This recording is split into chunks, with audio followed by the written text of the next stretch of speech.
I'm not ready yet. All right. That's where we're starting. What? I'm not ready yet. That's where we start the podcast. So now it's rolling. Oh, jeepers. Okay. Welcome to our podcast. I forgot the name of it already. Inside the Broken Family. Where we come together and read stories or poems or reflections, and we get to talk about it and and grow together. We have some fun guests tonight. Diane and Steve. They are some dear friends, and we're excited to have them here. And yeah, I'm just kind of mumbling through. Here we go. We're okay. Oh, do we have anything that we want to talk about or any thoughts about last week's episode? Candy swirls. Candy swirls. Yeah, I enjoyed listening to some Christmas stories. I enjoyed listening to Mom say, "I didn't write mine about Christmas," and then there was I know. like a major Christmas part of it. I know. What was that about? Like the incessant need to make sure we all knew she did not know it was supposed to be written about Christmas. But she added Christmas. But she added Christmas in there anyways. Let's see, I have to think about. Jeff's was very interesting with a story of a boy kind of losing the innocence of childhood. It was very powerful. Abby wrote about gingerbread houses. Yes. Very nostalgic. My story was kind of scary. Oh yes. I loved your story. In It was the taxi. It was a story of sleep. What is it called when you are awake but Sleep paralysis? Sleep paralysis. I kind of made that into a story, turned it into a story. That was fun to read and do. Okay. Yeah, I like your descriptions of fear.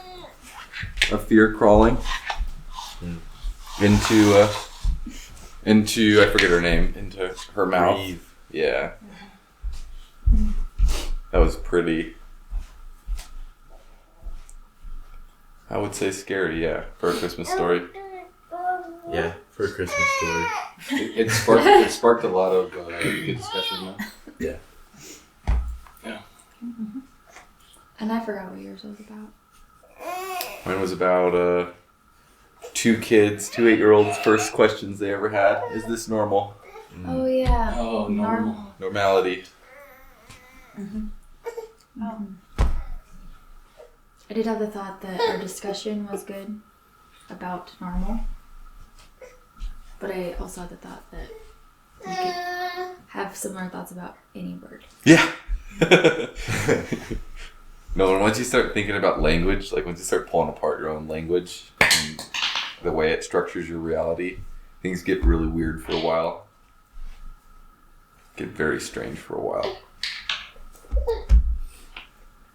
Maybe a little chaotic. So is everybody reading? Yes. Are both of you guys reading something? And it's okay. There's No, that's okay. no pressure. Okay. All right. Let's start with Abby. Okay.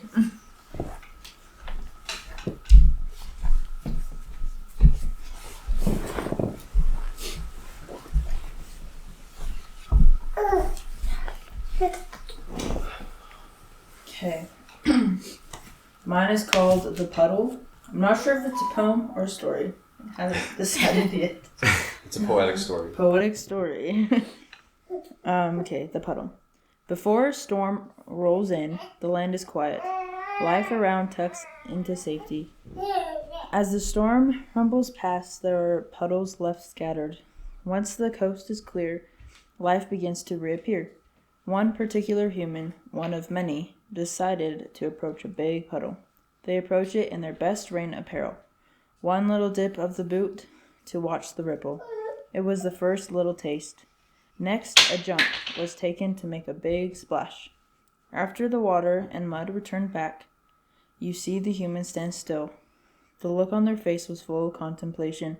A sensation of ice-cold water breaks the barrier of protection. Realizing they are no longer clean, they slowly move in the puddle, trying to find an exit. With a slip and a slide, the human wants to give up and accept defeat. They try one last time and are finally able to crawl out. Even though they made it out, they are still covered in its remnants. They finally reach home and are able to wash the wretched puddle away. The end.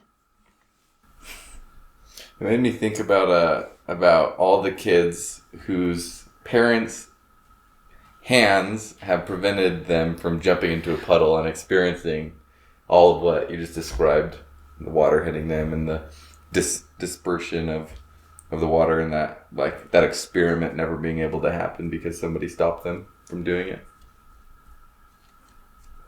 That's an interesting thought in terms of how life would be different if we let kids experiment more often. Yeah. Within a certain, as long as they're not going to kill themselves. Like a puddle's not going to be harmful. Right. It's just going to get them wet, and it's going to be hard for the parents to clean them up, but... I think letting adults experiment more often. We kind of treat life like everyone's still a little kid. And you got to keep them from the puddles, but even as adults, we should go jump in the puddles and experience all the things you described in your poetic story. I was kind of thinking of how you talked about the storm. The storm comes in and leaves the puddles, how that's kind of like life.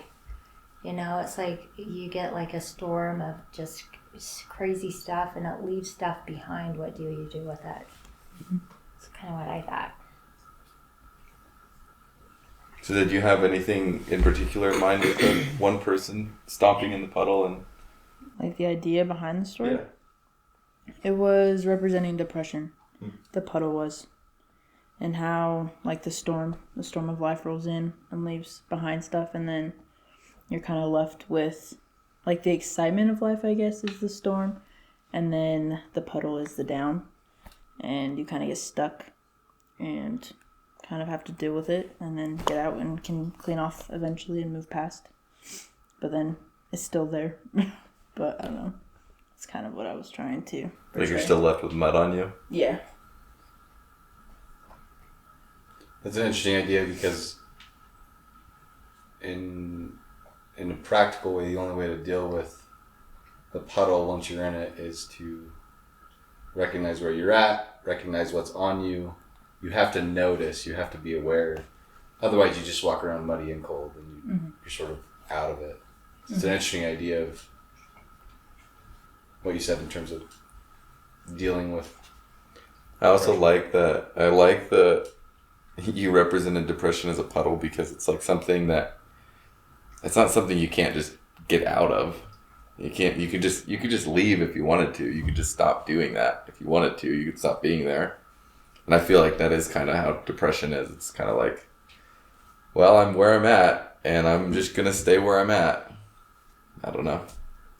But you can only leave once you notice that's where you're at. Yeah.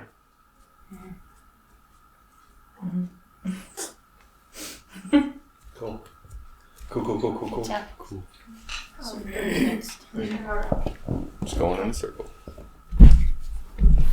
Whoa. Broke the rules. Big steps. Broke Not the even the rules. I didn't hear the rules. My poem kind of goes along the same theme as Abby.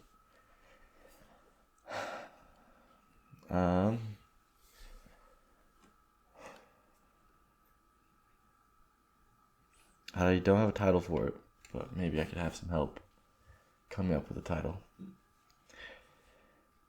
Our minds are deep and dark. Our thoughts run miles at every start. Some days, and in some ways, help is seeing a reached out hand. Help is hearing the words, I can stand. The devil does attack with an endless black, but these words will carry you back. My mind has shown the secrets unknown, within me a past with memories to unfold. I am what I am, both past and future untold. The same weapon I used to kill me is the same one that has freed me. The story that I tell will show you how I fell, then show you how to tell. If you kick an empty shell, then next you'll follow suit, telling stories of how you didn't shoot, bringing light to what is at the root of every being with a good and evil fruit. Could you reread your second line? Yeah.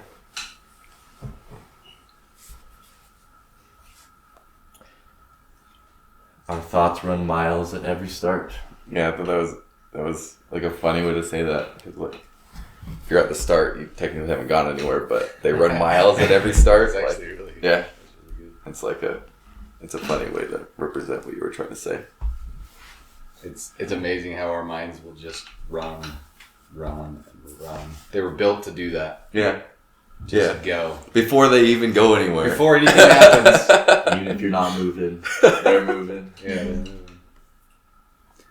I've been thinking about this idea a lot in terms of help. And you talked about in order to receive help, you have to see the hand.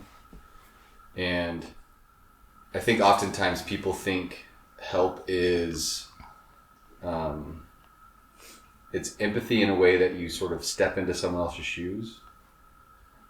And I think that becomes blurry. It's like you no longer have two distinguished outlines of individuals.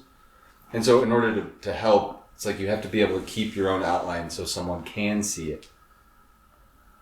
I don't know if that makes sense. I'm trying to chew on these ideas. Yeah, I think it's kind of like that, where instead of blurring the lines of I'm me, it's like, no, there's me and there's you and you're on the ground in loops and needing and thoughts running miles, and all I can do as someone who wants to help is reach out a hand.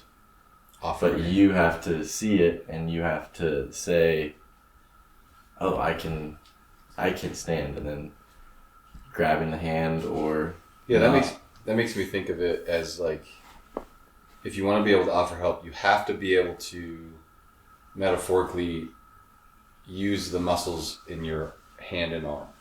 So you have to be able to do the work that builds these muscles to be able to then lift someone. It's like out of the cold plunge, right? Being able to like pull you up.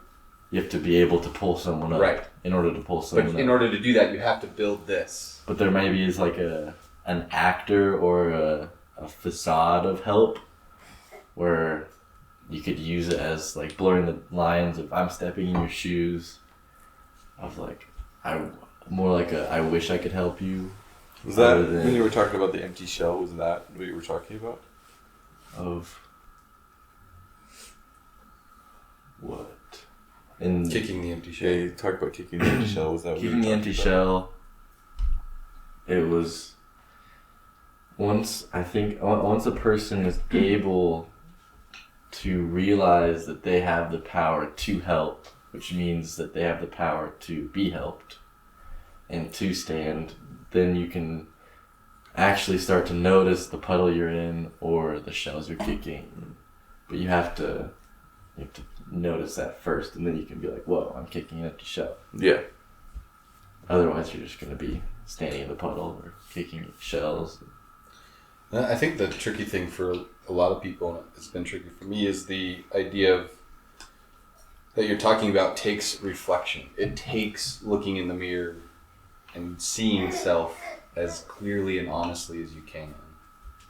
And that is often a terrifying, scary, for whatever reasons, For whatever stories we attach to that. whatever mind running is happening. Is there a problem with that euphemism, looking in the mirror? What do you mean? Because it's still like a mirror is something else still. I know what it's trying to understand. I know what it's trying to represent. But by using that, by people using that, is it still a way that people are disconnecting what's actually going on and putting it on something else? Well, how are you able to actually be able to look at yourself and look at what's actually going on if you can't even look at a reflection of what's going on? Yeah. You need to be able to look at the reflection of the facade and to be like, whoa, that looks like me. Yeah. What's that? What's me? Well, and I think that's why the words honesty and with clarity, right? Because it's very, I think it's very easy for our minds to tell stories that we talked about and to look in the mirror and buy into some of the stories, positive or negative, that our mind tells us. Mm-hmm. And so, unless you can sort of pull those apart and wade through them and see yourself at your core, Yeah. which is hard to do, take some work. Yeah, I think that it's the analogy of a mirror is what it is. It's like it's not trying to be something. I think it is. Well, I was just thinking, like, that phrase is so common in our society. I mean, there's like one of the most popular songs to ever exist by Michael Jackson, right? Man in the Mirror. But why don't we see that often happening? Like, for real. You know, why don't we actually see those words taking a hold in a lot of people's lives? Is there something wrong with that saying? Like, maybe the idea is good, but it's not actually accomplishing what it's trying to. Just a thought. It's kind of like if you take a picture, Mm-hmm. you know, it's like you're looking in the mirror, but when you take a picture, you see it from one perspective, but if you go to a different spot and take exactly the same picture, you'll get like a different perspective of the same thing. And you can take it from different angles, the same exact picture, but there's a different perspective of how you, like, you might get a sunset, you might get like lighting is different from every different angle you go. Yeah. But when you look in the mirror, you see just one's perspective. But maybe looking in the mirror, you can go deeper. Like taking a picture shows you different aspects. Maybe looking in the mirror can help see multiple aspects.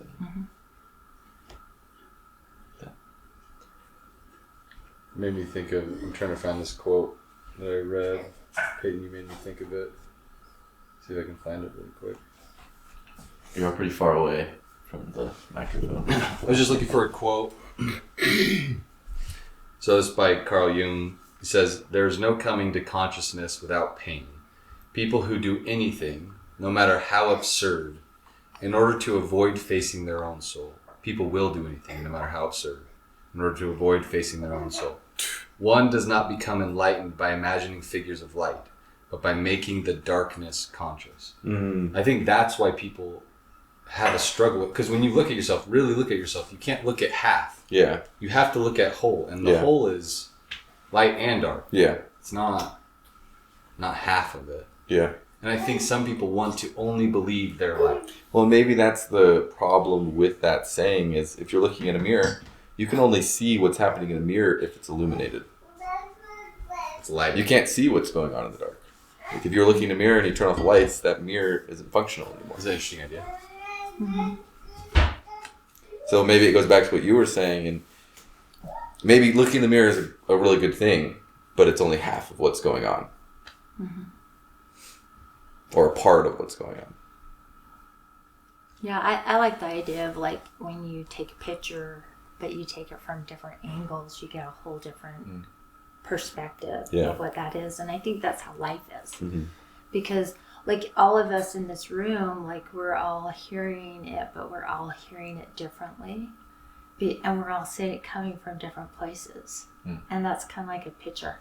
So we get this picture, but everybody has a different perspective of what the picture looks like. Yeah. And And it has a different lens. Yeah. and we'll sit and fight over our own pictures. Right. Yeah. My picture's more right than yours. Yeah, instead of learning to admire someone else's picture. Well, And be curious about it. yeah, and learning that other people's pictures are only going to make a better, more full picture. A fuller picture. Yeah. Absolutely. Do you guys have a title idea for that poem that I read?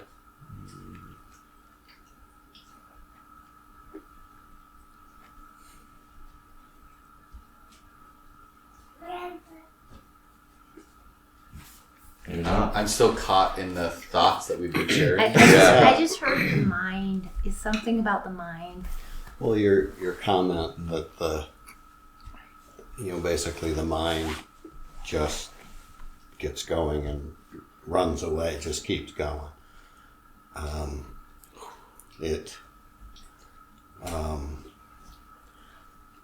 We knew a person that he was enlightened, and he basically told me, he said, don't get caught up in the story. It's like your mind will create a story. And he's like, avoid that. He's like, the mind, referring to enlightenment, he's like, you're trying to achieve this state of enlightenment, basically, and you're trying to use the mind to get you there. And he said, you can't use the vehicle that keeps you trapped to get there. It's the mind that keeps you locked up in these stories endlessly, that prevents you from getting to a place of enlightenment. Well, and I would even add, it's not just the mind, it's our interactions or our beliefs about our minds that create this sort of locked room. Yeah. And I think it's like, if you kind of look at it like that, of our body is kind of this prison, and our minds, we're kind of trapped in this body, and the only way we can reach enlightenment is if we escape the prison, and the thing that keeps us locked in the prison are the stories and the miles of thoughts that go. But all you have to do is come back to the start and take a step forward, and then you have nothing dragging along with you. Maybe that You could name it Frolicking in the Darkness. starting point. Starting point is a good name That's too. a really good name. Starting point. Starting point is a good Starting name. point it is. Yeah, starting point. I like it. We're just going around, you said? Sure it wasn't you, Abby?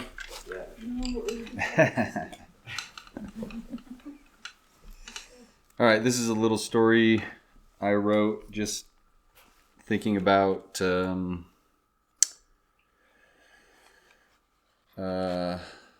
afterlife. I don't really know what I believe in terms of what this is. What I will say is I don't know. I don't know what's going on here. So these were some ideas. I'd love to hear your guys' ideas after I read it. And this is called A Second Death.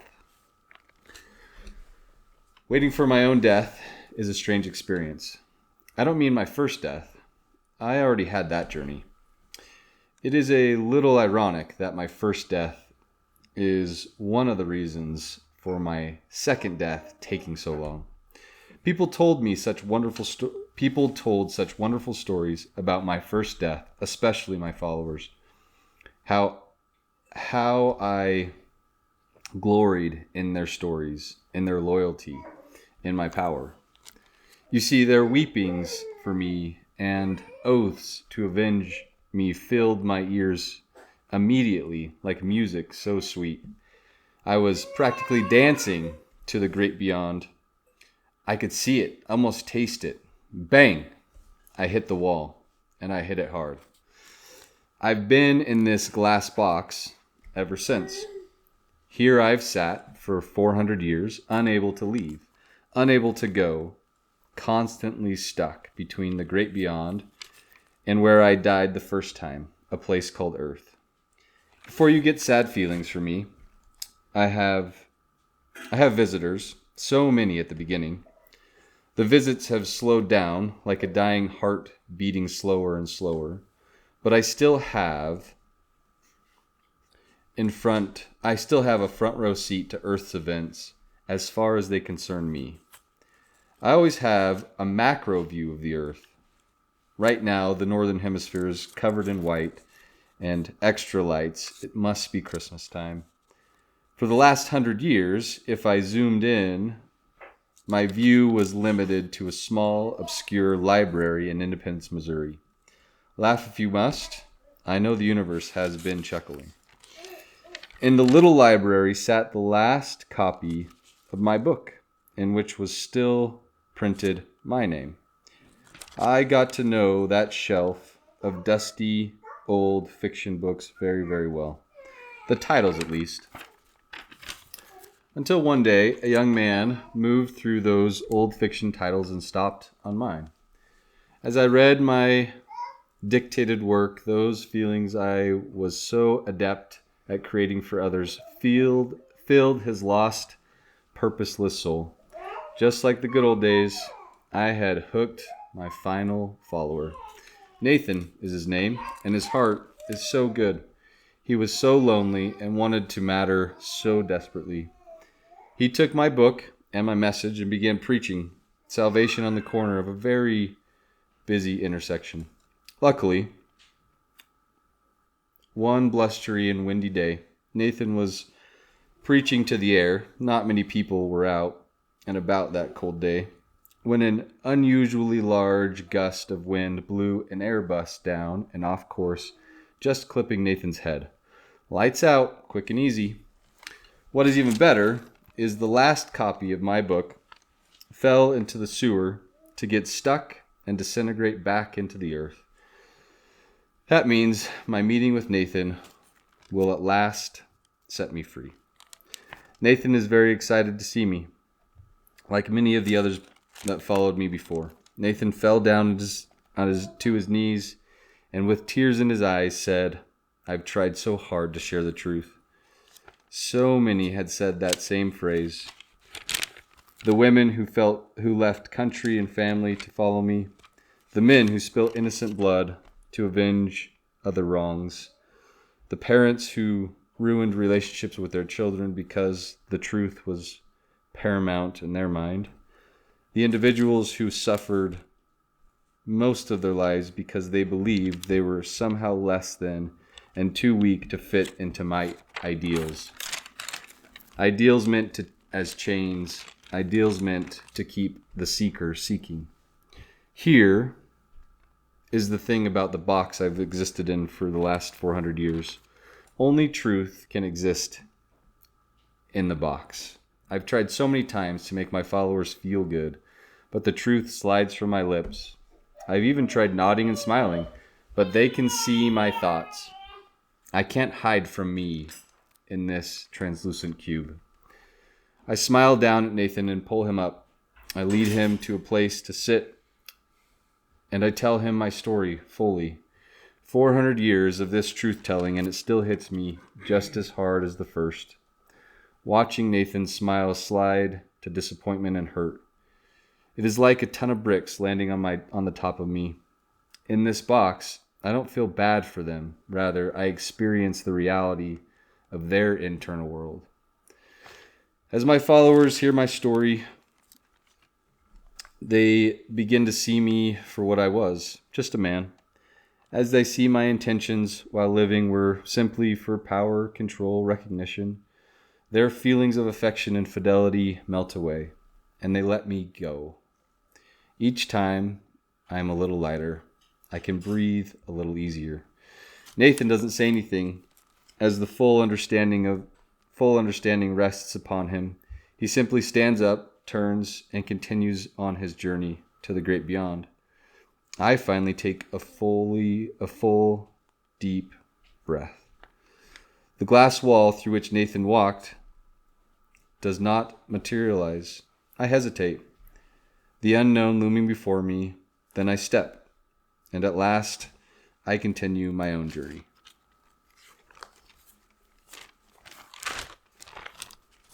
When you first read the part about the main character hitting the glass wall for the first time, it made me think of the Roadrunner and the coyote who's after him, and there's that painting and the Roadrunner runs through it and the coyote follows and he just hits the wall and he thinks it's all real, and He can see that happening, but he hits it, and it's not where it's supposed to go. But made me think of that. Those are good cartoon memories for me. Yeah, I loved Roadrunner. all those cartoons. I like the idea that you posed where a person is more than the person that they were when they were alive. It's attached to everything that they took, I guess. I think that's a better way.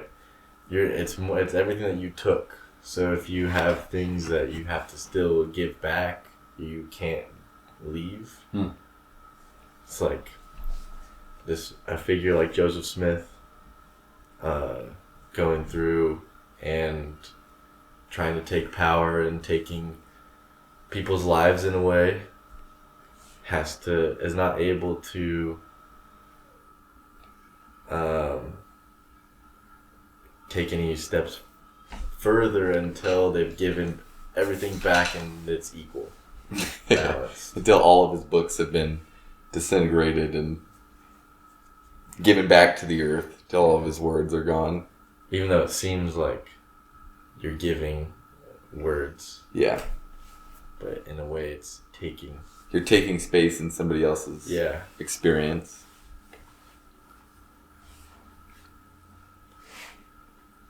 What was through the glass? The Great Beyond. I have no idea. The void. Never been. Someday maybe. Someday maybe. You might go. Yeah. Again, I don't know. What if they just figured out the cure to death? Our cells didn't disintegrate anymore. Would you take the option? Would you take it?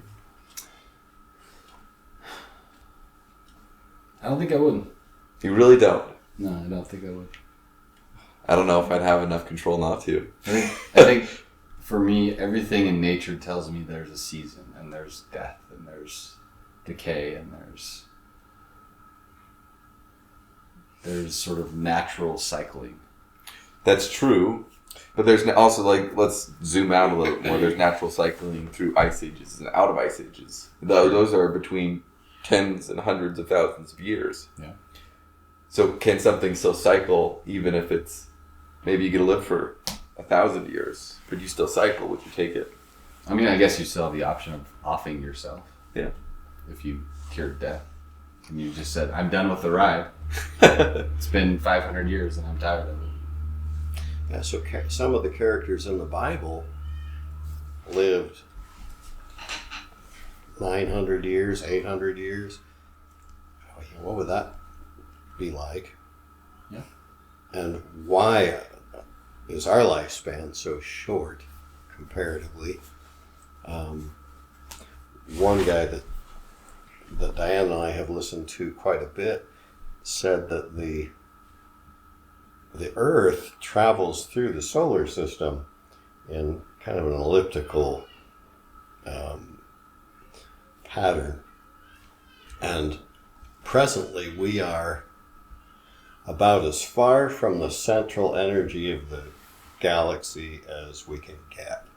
And he said in that time we live an experience where we are the most disconnected from source.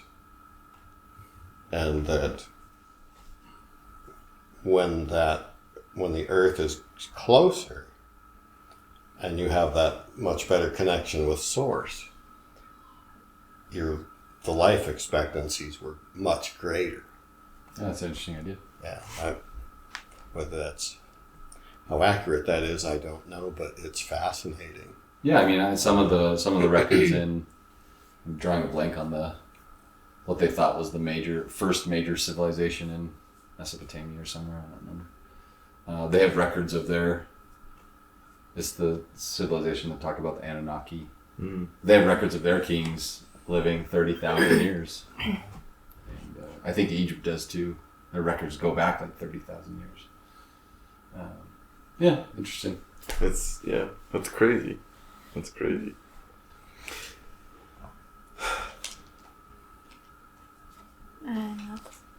You're up.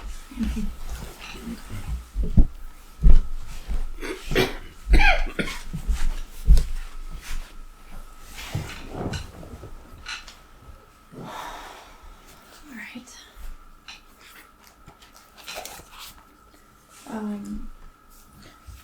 Writing this really made me think about writing earlier in the week. So I'm going to really make that a goal tomorrow.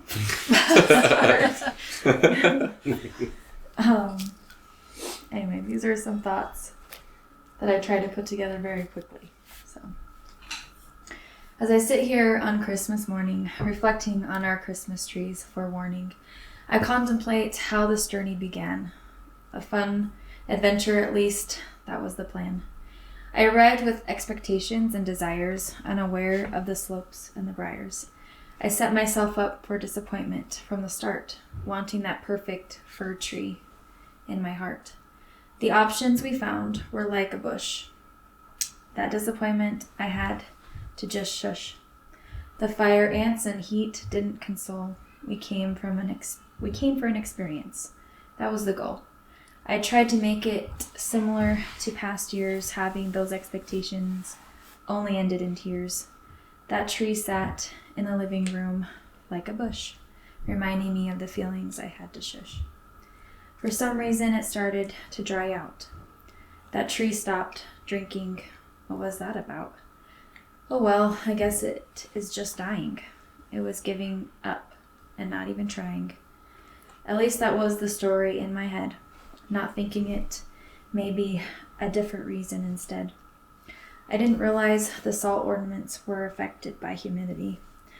Avoiding and shushing is not a place of tranquility.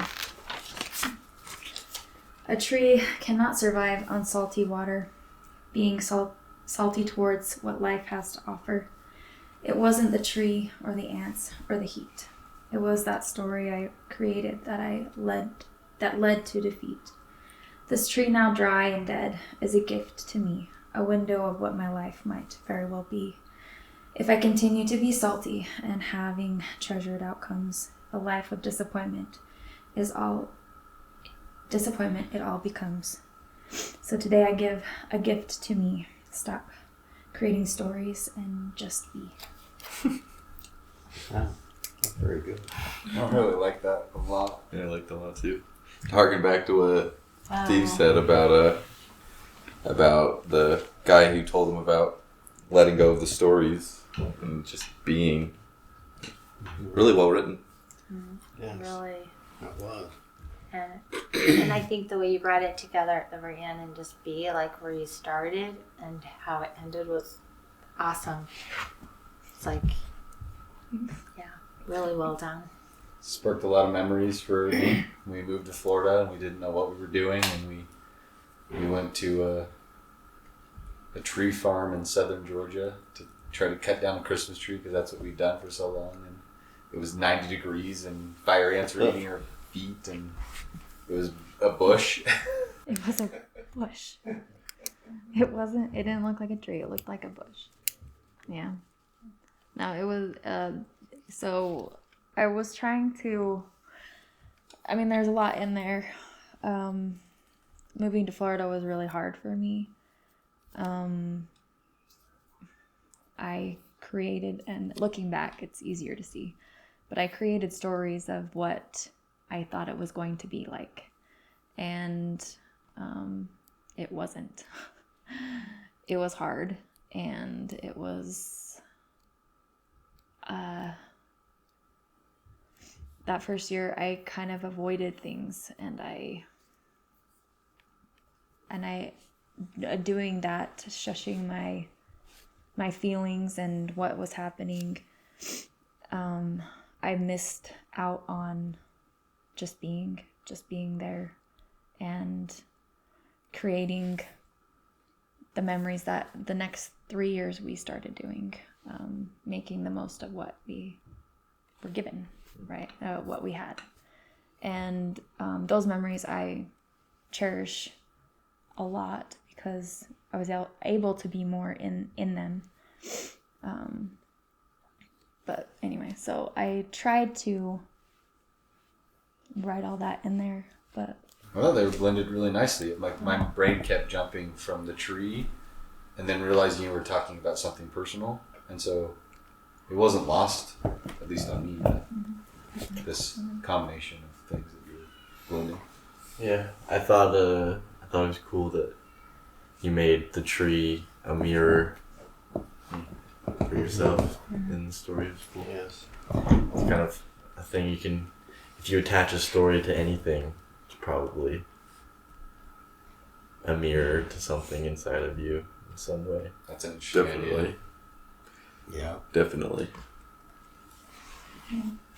What in society allows us to hold our expectations as reality? What are we doing that allows so many people, allows all of us to think that any of our expectations have an effect on reality? Like, what are we doing that allows that? Maybe it's just a continuous generational human story that gets passed down. Is it under our control at all? Well, I think it's possible to step out of it. I'm a firm believer in that our minds are built to do what they're going to do. We can't necessarily control or stop them from telling the stories, but we can recognize what's happening and stop buying the newspaper, so to speak. We don't have to buy the story that they sell. We can see it and look somewhere else. They have a science thing like where it takes 7 seconds to have a thought. A thought creates a thought, creates a thought, creates a thought. So if you had a newspaper and you read it, it begins a thought. And it takes you down that thought pattern. And you literally have to, and that thought creates a feeling, and that feeling creates a new neurotransmitter. And it brings you down this path. And so if you're raised in a family that teaches you certain things, it brings you down that thought pattern, and then sometimes you have to stop and you have to change the way you're thinking to a different way to maybe understand it different. Have you guys ever read or heard much about, you probably have because it's kind of been a pretty big topic, the law of attraction? I think this kind of feeds into what you were saying, to, that expectation. Wasn't there a book or a movie done recently that? What was that movie that we watched? There was they the, did a, what was that called? the mailbox, the roof. He helped do the roof. the mailbox, you have to do the roof. There is an aspect that to the law of attraction. You had asked earlier, like, what got me into the working with youth. And this is right in, it is that story. And when I divorced years ago, and I moved from California to Utah, and I knew I just needed to get out and kind of get my thoughts clear. And for me, nature was was always the place that worked for me. And in the spring, I planned a motorcycle trip where I traveled down through southern Utah, out to Arizona, around the Grand Canyon and back. But on that trip, I stopped on Boulder Mountain at this scenic overlook, and you could just, in the distance, you could see all these white and red sandstone rock formations. There's a little lake down below and mountains off in the distance, and I sat there for like half an hour, and I just loved it. It was just, I thought, wow, what an awesome place this would be to explore. And then I thought, man, what would you do for a living around here? Went off on my trip. I'd been trying to get a cabinet shop going. I went off to my trip. I never really gave that any more thought at all. I was trying to get a cabinet shop going and nothing was working. Things just kept getting stretched out. Well, the guy that I was renting a room to saw an ad for a job working with youth. I took that job. As I told you, I worked there for about a year. A lady there told me about this wilderness program.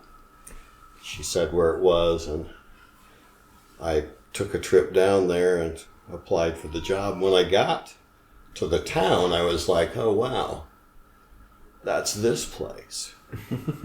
And my job became, over the next 7 years, I hiked over 4,000 miles all over everything I could see from where I sat and on the mountain that I was sitting on. That became my job, and I just loved it. I just feel like, God kind of put that, just guided me there. It's like I didn't plan on doing that. It's like that just fell right in my lap. And It is kind of the law of attraction of you had that thought. it's because I put in your loved mind. that area, I was taken back to there. It's just very clear to me. It's like that is how that worked.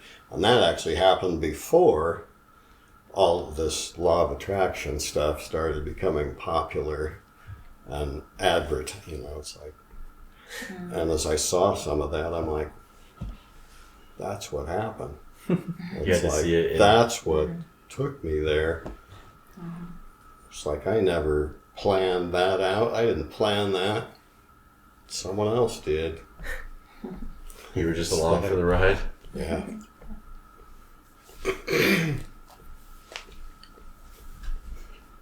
Cool. Cool. We're gonna start saying that after. Cool. Shout out to Brooklyn Nine-Nine. Is that what that is? It's Peralta. Anytime he's uncomfortable, he's like, cool. Okay, so when I was in high school, we used to have a class called Unified Studies, and we would do crazy things like rappelling and hang gliding and cross-country skiing, and we did, one of the things we did is we had solos where they take us out and we'd have to sit there and we talked about poetry and we'd have to write things and write a story or write a book or something. And so we actually, this is a poem that one of my teachers had written, but it's always been my very favorite one. And it was on one of those solos that we did. And I love it. But we also would draw. And with this poem was, he had drawn a picture of rappelling. It was a kind of a cliff and this guy rappelling over the edge and somebody sitting back. And so with that, it's called The Sitter and the Doer. A sitter and a doer were high up on a ledge. The doer talked of soaring as he swung out over the edge. The sitter watched with terror as the doer disappeared. He was afraid to follow, for it was himself he feared. Look before you leap, he cried, before it is too late. But the doer had already gone up on the wings of fate. The sitter watched and wondered if the doer would survive, while the doer learned just what it meant to really be alive. Death never stopped the doer, nor even slowed him down. The step he took was freedom, and his soul could not be bound. The sitter crawled back on the ledge, afraid to make the dive. But his fear of death was foolish, for he never was alive. And I love this one because in the class it was always, we were always going to the top of the mountain, getting that extra 10%. Like they drop us at the top of Deer Creek Reservoir, and we had to run all the way back down to Ormhigh High School and, run. And it was that extra 10%, that extra little bit. And they just, it's like always give that little extra to really find what it was like. When we did our science, we would go hiking and we would gather plants, and then we go back and we learn everything about that plant. And then when we went hiking again, then we would all talk about the plants and what they were and what their scientific names were. And it was like it made a life alive as we're hiking, and it was a lot funner. It makes me think how often in my life, it goes back to this theme of stories that we've been on. How often in my life have I allowed the stories in my head to keep me sitting and not living, not experiencing? Mm-hmm. I think it's happened a lot for me. It's like you were saying, like you made the comment of sleep paralysis. The guy that's sitting there afraid and the fear keeps him. It's kind of like sleep paralysis. Like Yeah. you're dreaming and you can't move. Like Yeah, it is. you're stuck. There's that monster that's over there. Yeah, you're being chased and you can't run. And I really like how you said, how you put the ending in terms of the fear is, in my own words, the fear of death is kind of silly for a sitter because you really haven't lived ever. Yes, It's like, why you have nothing to lose now. You haven't gained anything. that's like the best line. It's an interesting one. As you look back on your life, have you been more of a sitter or more of a doer? Sometimes I find myself dive straight in and I think, what have I done?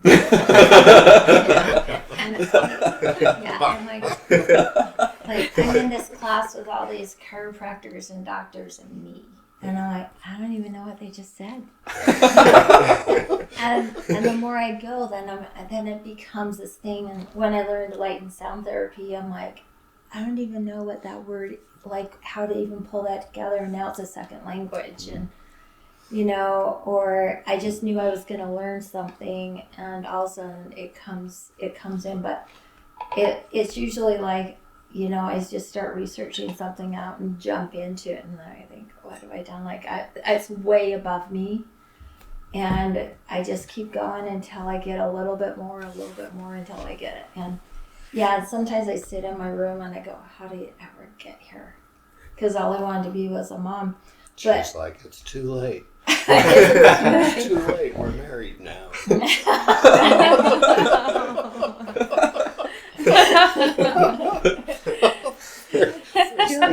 No escape anymore. Yeah. You already made the jump off the cliff. Mm-hmm. Well, even going through a divorce, it felt like that. It feels like you're jumping off of a cliff and you don't know if you're going to land or if you're going to be safe, if you're going to be okay. But like when we went hang gliding and you jump off that mountain, you're like, oh, crap. And it's like, what do? You have to land. Because you're up in the air and it's like there's no stopping. And it was a class that really taught us to like jump in, like the other day I did, like computer stuff. I don't know what the heck I'm doing, but I'm like, okay, we'll figure it out as we go, and and some of that goes back to this class of going like, okay, I have no idea how to do this. What was it? I was putting together a thing for my son for Ultimate Frisbee, and I'm like, I don't know how to make a book. I don't know how to do this. And I did it. It didn't turn out like I like it, but I'm like, I tried it. So, but in this class we learned how to do like, picture frames and how to do like put movies together. But now you do like even like all the computer stuff. I'm like, I don't know how to do this, but I'm like, baby steps. I'll figure it out. So yeah, I find myself diving off and sometimes thinking, oh, what have I done? But at least you're not sitting. Yeah, you're not sitting. You're living.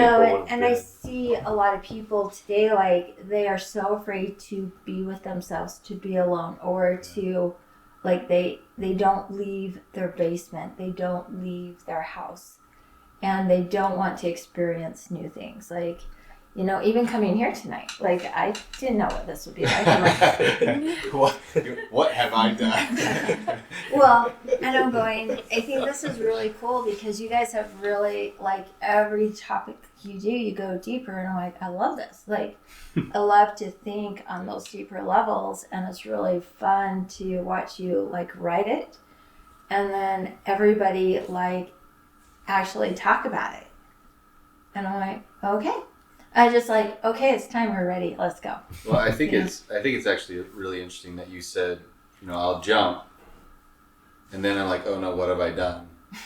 And I think there's a really important point for me, at least, in that I can't escape fear or the unknown or worry or whatever feeling you want to put in there.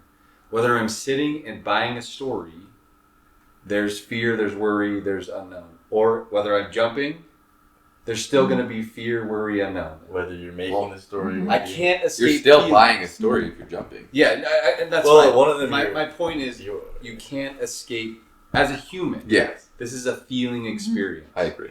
And so much of our society is built on the idea of trying to sell people, we'll get rid of the negative feelings, quote unquote, and we'll give you only the good feelings.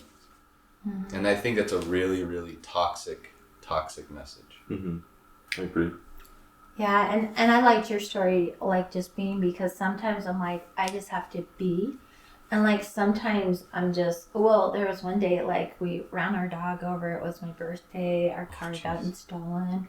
And a client shows up. And I'm like, just breathe. Just breathe through it. That's And like, Steve, hold the dog, take care of the dog. And we have this ultimate frisbee tournament going that's that day, and we have to go. And I'm like, you go, I'll stay with the dog. But I had to step up and be with that client. Be in it. And I had to let all the other stuff, and this serious, and I had to let all that go. And I had to be present with what I was doing in that moment. And I just found myself slowly breathing and just being through it and moving through it. And I sent an HHF off to my friends while we're like doing it. It means how my hair's on fire. It's the code acronym. It's a code.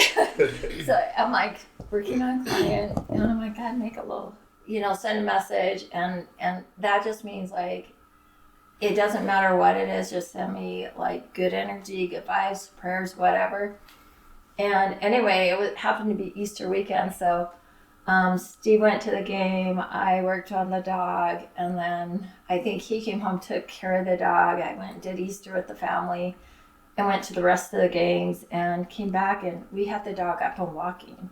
And I'm like, look, it's resurrected now. And so I was looking at it like, well, what does God want me to do with this? And so I'm like, okay, I just ran over my cat, ran over my dog, and, oh gosh. And I'm like, so much. And we again. And I'm like, well, let's see what we do with this. It's either going to live or die. And I just start working with it, and I'm like, it lived. And it's 100% better. And there was another one where I seriously thought, oh God, do I even want to do what I'm doing anymore? And that day, my friend ran over my dog. Oh my God.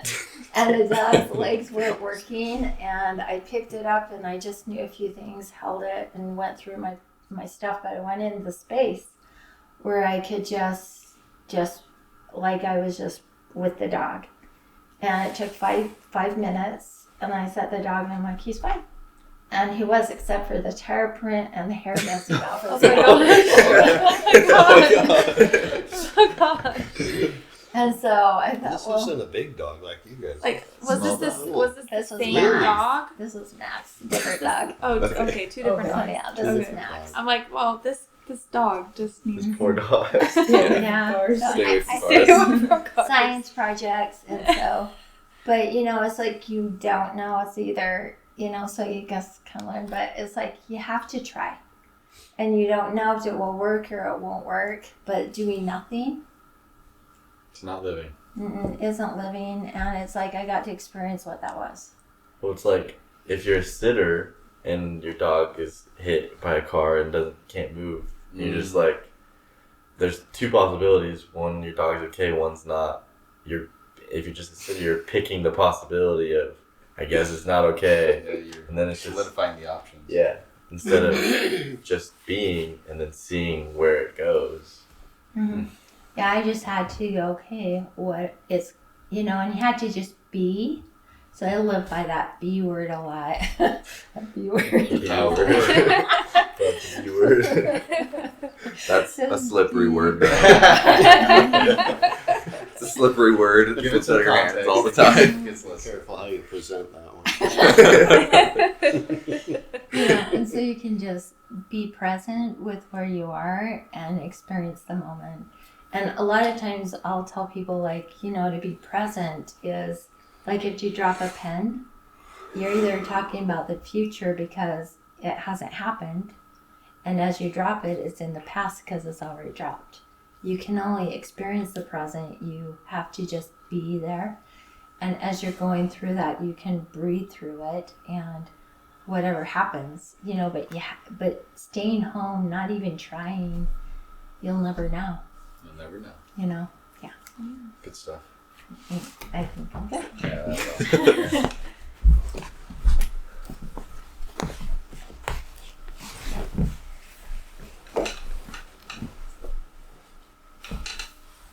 This last one.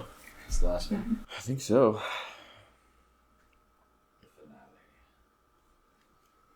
All right, I have a couple poems I have chosen to read today. The first one is called Sovereignty's Truth. Wisdom is a poor man begging for money on a street corner, a blinking light signaling when, where, and how to go. This is all that you'll ever need to know. Follow, listen, and let it snow. Cover the muddy ground in white frozen water, because it looks better that way. Let that poor man beg for money. Let his feet turn black and blue. Let his toes fall off one by one, because your existence isn't for nothing. Your thoughts can't be more than nothing. Justify where you stand. It's important people know that you know where snow comes from. And poor men begging on street corners in the cold aren't wise enough to be warm.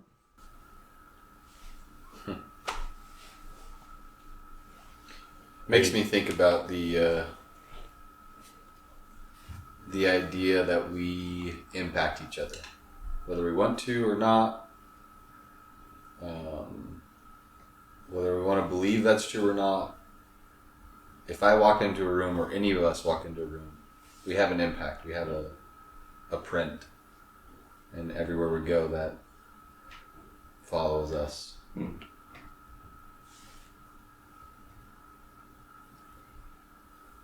had a question.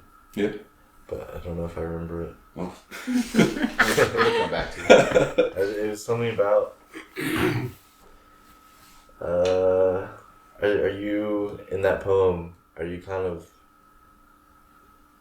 touching on the question of why is wisdom the homeless guy, or is that a wolf in sheep's clothing of wisdom? Because wisdom would never be cold in a snowstorm. No. What I'm touching on is... Wait, before you say it, can I try? Yeah. It seemed like you are, in a sense, mocking a lot of what the world would say is wisdom. Meaning, like, in my head, it came to the end of your poem with saying, wisdom is placing judgment on this man who's obviously too stupid to get warm. Yeah, that's exactly what I was saying. Like, the perception of wisdom is like, oh, I know where snow comes from. That's wise. I know that poor men on the corner begging for money aren't wise enough to be warm. That's the perception. It begs the question of knowledge unearned. Does that become more of a curse than wisdom? Meaning, like, in a modern day sense, if I could plug a chip into my brain and suddenly, poof, have the internet knowledge, everything. Is knowledge unearned sort of a curse? Yeah, a stumbling block. Whereas I know you're speaking on wisdom, and I'm changing that. Yeah, I get what you're saying. But I think it is actually, and I think the reason is though it's like, okay, so imagine you have a cup of water and you put it on your desk, and you're like, I know that water's there, and let's say 5 hours goes by, and that water's still there, and you haven't drank it, but you know the water's there. It's like you know a lot of things. Let's say you have that chip that goes in your brain. You know a ton of things. But can you use any of it? Yeah. Can you do anything with any of it? Yeah. Well, And so that becomes like, well, I know everything, but I can't do anything. So it's like the knowledge, the wisdom only matters if you know where to ask the questions. Because if you know to ask the old man why he's there, then you can use all the knowledge that you have to do with the situation that you can do with the knowledge that you have, but you have to ask why he's there first. You can't just make the assumption, because that takes the possibility. Kind of like you become the sitter. Yeah. If you decide that you know why the old man's there in the cold. I'm wise enough to judge him. Yeah. That's often what wisdom is, though. It's just like justifying where you stand. And that's the issue, because nobody can see what you're seeing or even stand where you're standing because you're standing there. So the line, lacking the wisdom to be warm, implies that with wisdom, it's like, what does warm equate to? Wisdom brings you not just the ability to be warm, it's deeper. Or is wisdom something that's empty? Wisdom something that we think can get us out of the cold. Well, that's the implication. Because he's lacking wisdom, he's stuck in the cold. That's such an interesting idea. It reminds me of the parable of, like, you can lead a man to water, a horse to water, but you can't make them drink.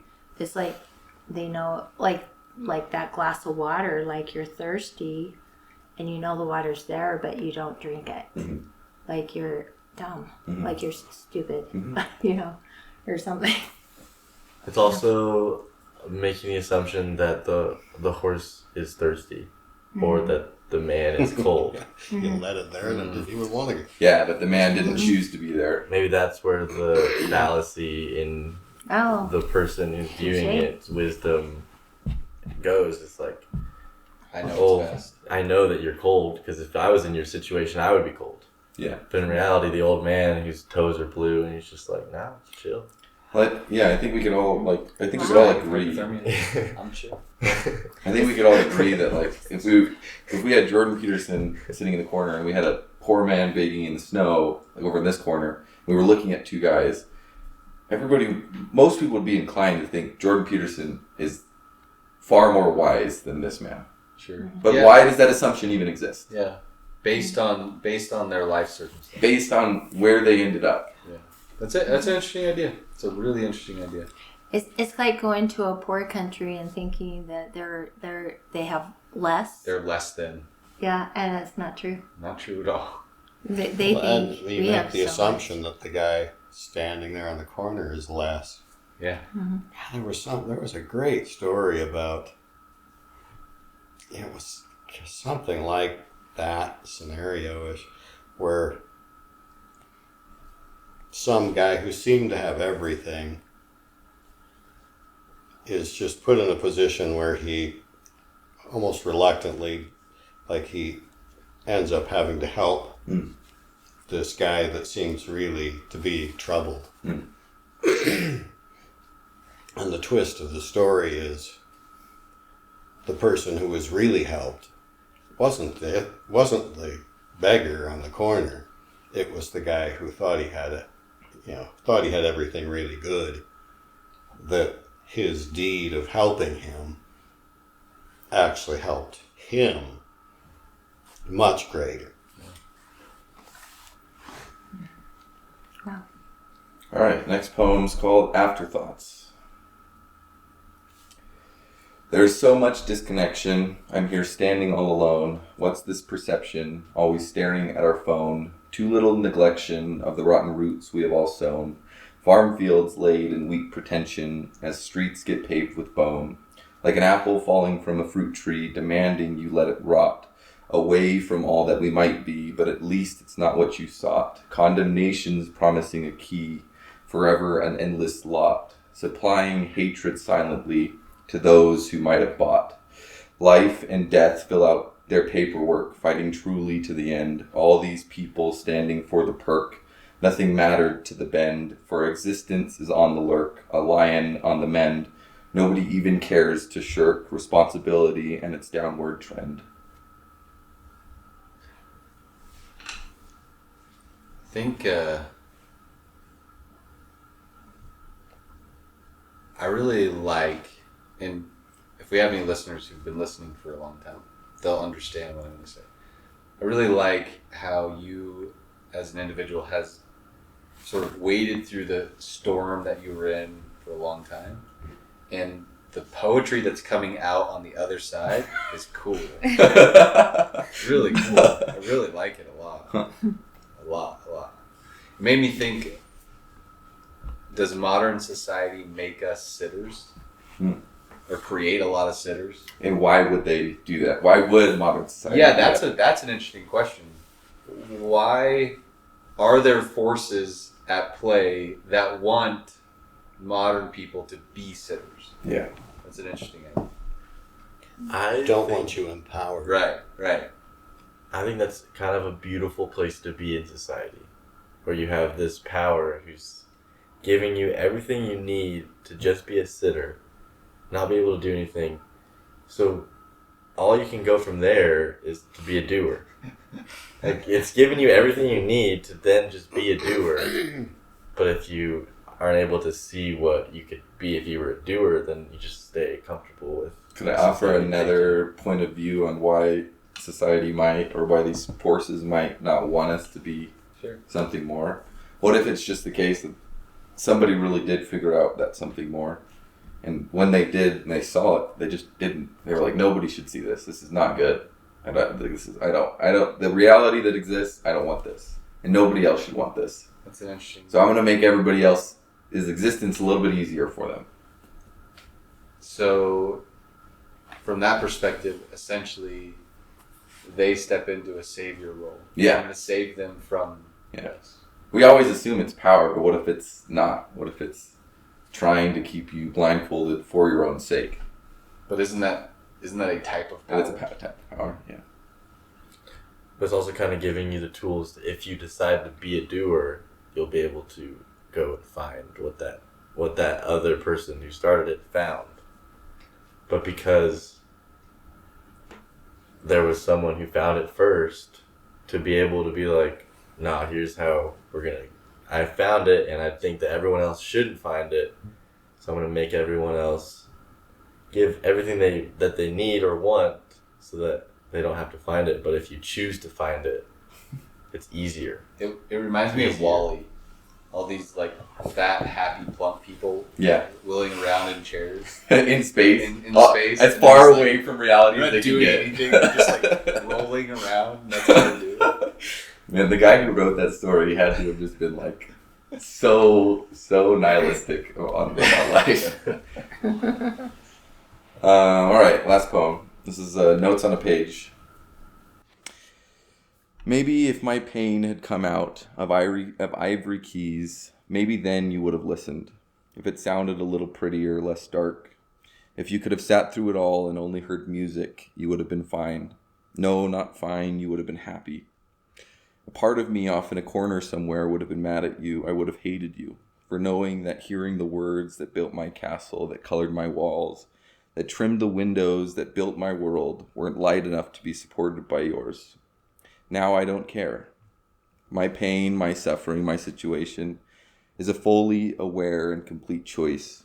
If my pain had come out in the notes on a page rather than words on a page, Sure, you would have sat and listened, been at peace doing so, but only because you feel the same. I know that now.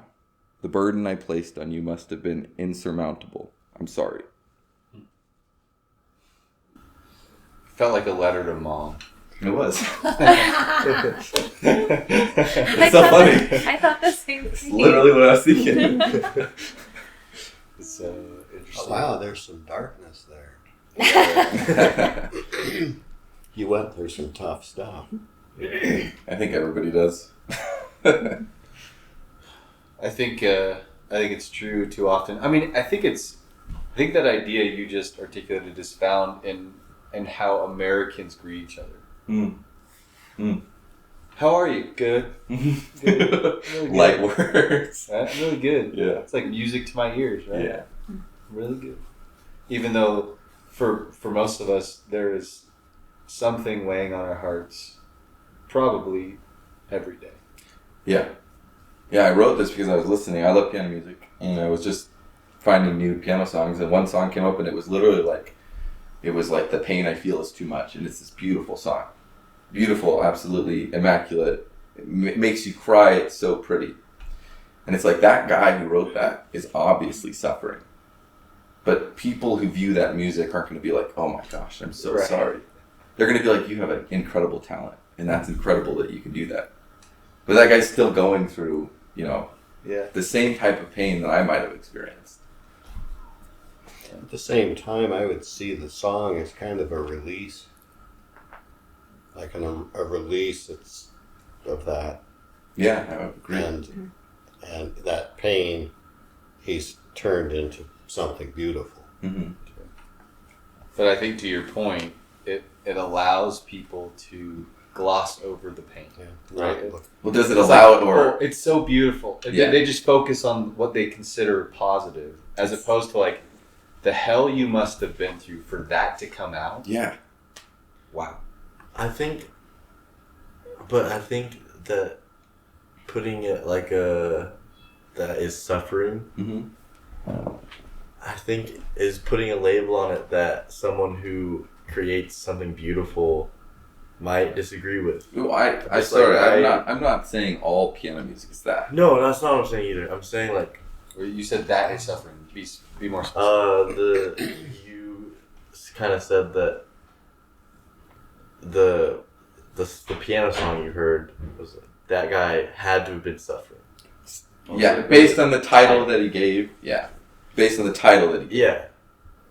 What if that had to have been suffering came from like I stubbed my toe? Yeah, or it maybe could've. even something littler. I mean, I guess Like- it could have. But if you study history, things what comes out of stubbing someone's toe is an expletive. Yeah. It's like can be. Like that's one way. You can turn it can be an expletive or it can also But be a piano song. Usually Like, beautiful poetry or beautiful music doesn't Yeah. come from stubbing. Or a book. I guess it you can. can't, yeah, that's what I'm saying. It's like who is to say which amount of suffering creates which Yeah. beauty? But why argue the exception to the rule? Why argue the exception to the rule that proves the rule? Why argue the exception? I guess to say that it's not black and white suffering and beauty. It's just all the same thing. Exactly. Yeah. You know the song "In the Arms of an Angel"? Yeah. There's a line in there. What was it?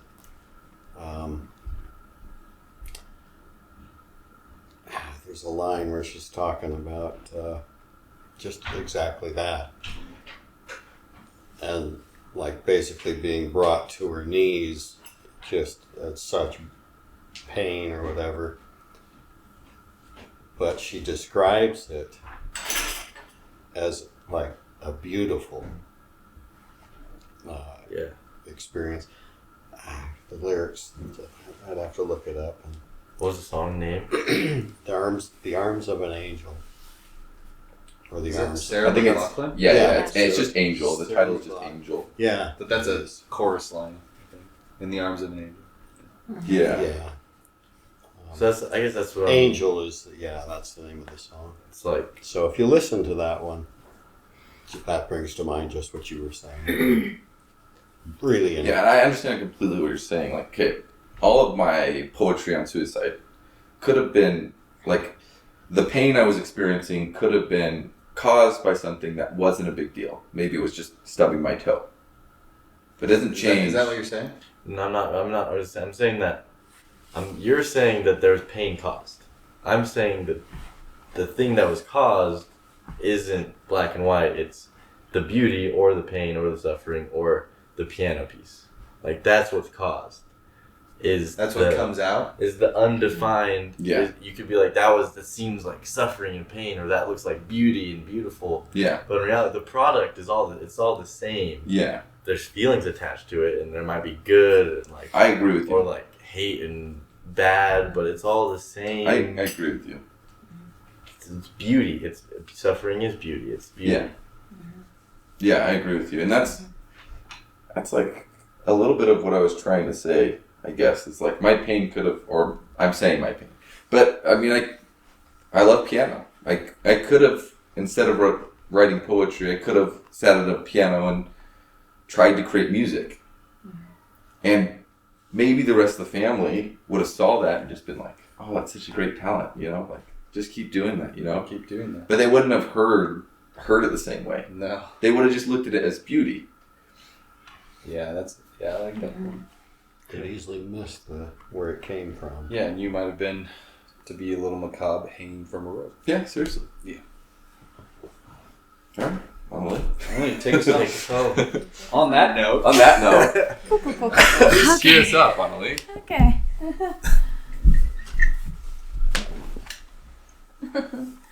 Well, I think it was a really great discussions.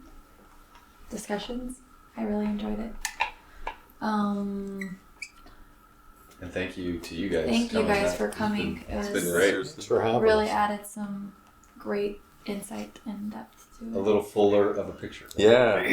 Yeah. Titles? Titles for today. This podcast. Something about stories. Stories we carry. Something like that. Something about The stories we see in a mirror are. The stories in our head. The wild stories in our head. Yeah, something. on this side of the glass. Stories running wild. Or reflect. I like stories. Stories gone wild. Reflections of our thoughts. Reflections. That's a of good good one. thoughts. Reflections is really. Yeah, reflections. Just reflections Yeah, is just good. reflections. Yeah, that's good. Lots of good options. Yeah. Okay, and next week we're doing Christmas. Are we? Is our Next Christmas? week is Christmas, right? That would be Christmas. The next Sunday. Next Sunday is- Yeah. And that'll be at Pearson Jeremy's. It'll be at a different location. For everybody watching. It'll be a Christmas special. I don't know what we're gonna do, but it'll be special. I think we all have to wear pajamas. Yeah. Christmas pajamas. Heck yeah. Alright. Oh, another side comment. Poppy and Jeff are off on an adventure. Wait, did you already say this? No. Okay, Poppy and Jeff are off on an adventure in Oregon, Yeah. visiting their parents. So It's also their anniversary, so they're doing Yeah. anniversary stuff. Yep. Whatever that means for them. Don't prescribe too much meaning to that. Don't think too hard. It's probably exactly Probably what you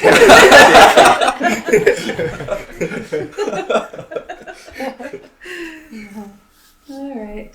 Well, yeah, thanks. Please like and subscribe and share. And if you feel the need or want to comment, we would love to hear any comments. And if you are willing to give us a 5-star review,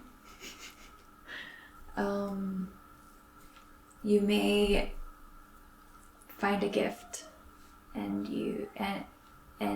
to just be. I didn't go well. Okay, fine.